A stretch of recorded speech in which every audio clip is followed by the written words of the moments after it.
नमस्कार। पिछले वीडियो में मैंने आपको सोलर पैनल के बारे में बताया था। इस वीडियो में मैं आपको बताऊंगी कि सोलर पावर सिस्टम, जो इसको सोलर ग्रिड कहते हैं, वो कितने प्रकार का होता है। तो चलिए हम इस विषय पर थोड़ा नजर डालते हैं।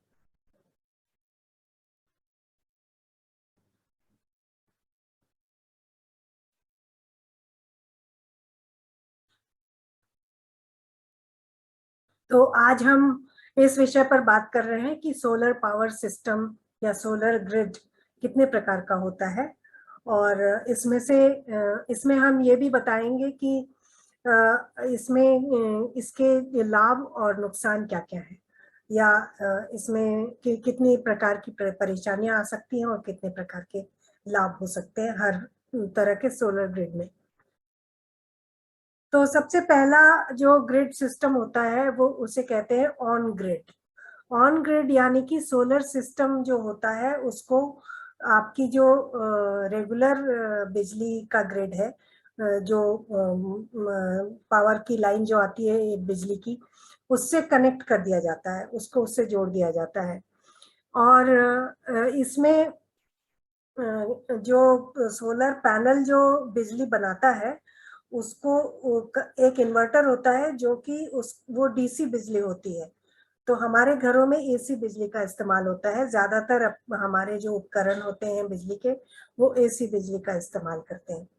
तो सोलर पैनल जो डीसी बिजली बनाता है उसको इन्वर्टर के द्वारा डीसी से एसी में कन्वर्ट किया जाता है, एसी बिजली में बदल दिया जाता है, और उसके बाद इस बिजली को, एसी बिजली को घर के उपकरणों से को सप्लाई किया जाता है। तो इस तरह से सोलर बिजली से घर के उपकरण चलते हैं। और अगर सोलर सिस्टम से ज्यादा बिजली बन रही है जो कि आपके घरों में इस्तेमाल नहीं हो रहा है, तो जो एक्स्ट्रा बिजली होती है, जो फालतू बिजली होती है, उसको वापस इलेक्ट्रिसिटी की कंपनी को बेच दिया जाता है। इसके लिए एक उनके साथ समझौता किया जाता है, एक एग्रीमेंट साइन किया जाता है कि आप जो उनको एक्स्ट्रा बिजली देंगे उसके वो कुछ पैसे आपको वापस करेंगे। तो तो और इसमें एक्स्ट्रा बिजली को स्टोर करने के लिए, रखने के लिए कोई बैटरी नहीं होती। तो सीधा सोलर ग्रिड को इलेक्ट्रिसिटी ग्रिड से कनेक्ट किया जाता है। और अगर इसमें सोलर ग्रिड जो है, सोलर पैनल जो है, वहां से आपके घर के लिए आपके घर के लिए पूरी बिजली नहीं बन पा रही है सोलर ग्रिड से, तो फिर जो आपको ज्यादा बिजली चाहिए तो उसको इलेक्ट्रिसिटी ग्रिड से, इलेक्ट्रिक ग्रिड से खींचा जाता है। तो इस तरह से आप सोलर ग्रिड का इस्तेमाल करते हैं, और जब आपको बिजली की जरूरत होती है तो आप इलेक्ट्रिक ग्रिड का इस्तेमाल भी कर सकते हैं। लेकिन इसमें एक चीज होती है कि जब सूरज डूब जाता है या जब आसमान में बादल है या बारिश हो रही है, तो उस समय आपका सोलर ग्रिड काम नहीं करता। तो उस समय आपको इलेक्ट्रिक ग्रिड पर ही निर्भर रहना पड़ता है। और अगर उस समय पावर कट हो जाए तो उसके बाद आपके पास सोलर पावर भी नहीं होगा और इलेक्ट्रिक ग्रिड भी नहीं होगा, इलेक्ट्रिक ग्रिड का पावर भी नहीं होगा, क्योंकि सोलर बादलों के कारण सोलर ग्रिड काम नहीं करेगा। और जो इलेक्ट्रिक ग्रिड है, अगर पावर कट है तो वहां से भी बिजली नहीं आएगी। तो उस समय आपके घर में बिजली नहीं हो सकती। ऐसा हो सकता है कि ऐसे मौकों पर आपके घर में बिजली ना हो। अब दूसरा जो सिस्टम है उसको कहते हैं ऑफ ग्रिड सिस्टम।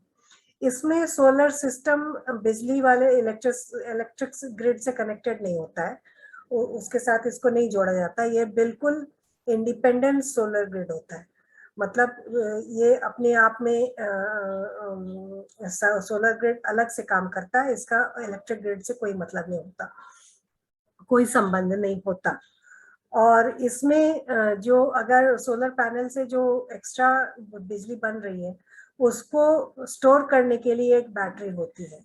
और इस बैटरी को जब भी आप चाहें, जब आपके पास जैसे शाम को सूरज डूबने के बाद जब सोलर पैनल काम नहीं कर रहा है, तब इस बैटरी में से आप बिजली निकाल के अपने उपकरण चला सकते हैं। और क्योंकि ये इसको इलेक्ट्रिक ग्रिड से कोई संबंध नहीं होता इसका, तो इसलिए इसमें इलेक्ट्रिसिटी बिल नहीं आती बिजली का बिल बिल्कुल नहीं आता, क्योंकि आप इलेक्ट्रिसिटी ग्रिड को का इस्तेमाल नहीं कर रहे हैं। लेकिन इसमें एक असुविधा है कि बारिश के दिनों में जब 5-6 दिनों तक, एक हफ्ते तक हो सकता है लगातार बारिश हो रही है और बादल लगे हुए हैं और धूप नहीं निकली है, तो हो सकता है कि आपकी जो बैटरी में जो पावर है वो खत्म हो जाए, और आपकी बैटरी में जो पावर है वो खत्म हो जाए और उसके बाद आपके पास बिजली ना हो। तो उन मौकों पर हो सकता है आपके घर में बिजली की कमी हो जाए और पावर ना रहे। और क्योंकि आपका ये जो सोलर ग्रिड है ये इलेक्ट्रिक ग्रिड से कनेक्टेड नहीं है, तो इसलिए आपको इलेक्ट्रिक ग्रिड से बिजली नहीं मिल सकती। और इसलिए आपको हमेशा यह ख्याल रखना पड़ता है कि आप घर में कितनी बिजली इस्तेमाल कर रहे हैं, क्योंकि आपको ये ख्याल रखना पड़ेगा कि बैटरी में जो आपका स्टोरेज है पावर का वो खत्म ना हो जाए, क्योंकि हमें पता नहीं कि कब कब बादल आ जाएंगे और कब बारिश हो जाएगी, और रात को, शाम को सूरज डूबने के बाद आपको बैटरी पर ही अपनी बिजली चलानी पड़ेगी। तो ये चीजें इसमें ध्यान में रखने वाली है। इसके अलावा तीसरा तरीका होता है हाइब्रिड सोलर ग्रिड। ये ऑन ग्रिड सिस्टम की तरह ही होता है। इसमें सोलर ग्रिड सिस्टम जो है उसको इलेक्ट्रिक ग्रिड से जोड़ा जाता है, लेकिन इसमें एक्स्ट्रा पावर को स्टोर करने के लिए एक बैटरी बैंक होता है। ये छोटी बैटरी नहीं होती है, बड़ी बड़ी बैटरी का सिस्टम होता है जिसमें बहुत सारा पावर स्टोर किया जा सकता है, और बहुत सारे सोलर पैनल्स लगाए जाते हैं जिससे कि बहुत सारा पावर जो है ये बैटरी बैंक में स्टोर किया जा सके।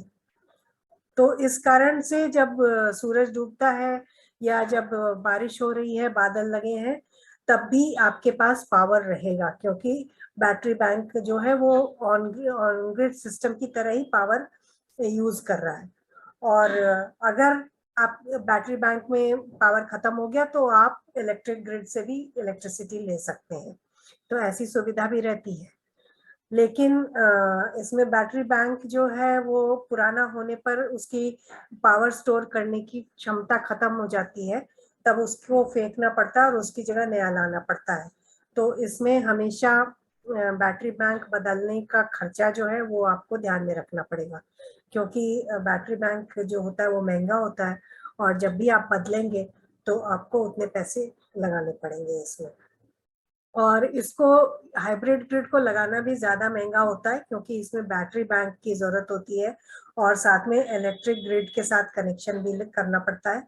तो और ज्यादा सोलर पैनल लगते हैं, तो इसलिए ये महंगा है। लेकिन इसमें आपको सोलर इलेक्ट्रिसिटी मिल सकती है, सोलर पावर मिल सकता है, और साथ में बिजली का बिल भी कम आएगा। और इसके अलावा जब आप बैटरी बैंक को फेंकते हैं तो इसका ध्यान रखना पड़ेगा कि उसको आप कहाँ पर फेंक रहे हैं, किस तरह से डिस्कार्ड कर रहे हैं, क्योंकि उससे जमीन में प्रदूषण हो सकता है, क्योंकि बैटरी में बहुत सारे रासायनिक तत्व होते हैं, केमिकल्स होते हैं, जिससे कि जमीन प्रदूषित हो सकती है। तो इसलिए बैटरी बैंक को फेंकते समय काफी ख्याल रखना पड़ता है। तो आज हमने देखा कि सोलर पावर सिस्टम कितने सब तरह का होता है, और अपने सुविधा के मुताबिक, अपनी सुविधा के मुताबिक आप चूज कर सकते हैं, आप फैसला कर सकते हैं कि आपको कौन सा सोलर पावर सिस्टम चाहिए। तो अगले वीडियो में हम इसी तरह की और जानकारियां आपके लिए लाएंगे। तब तक के लिए धन्यवाद।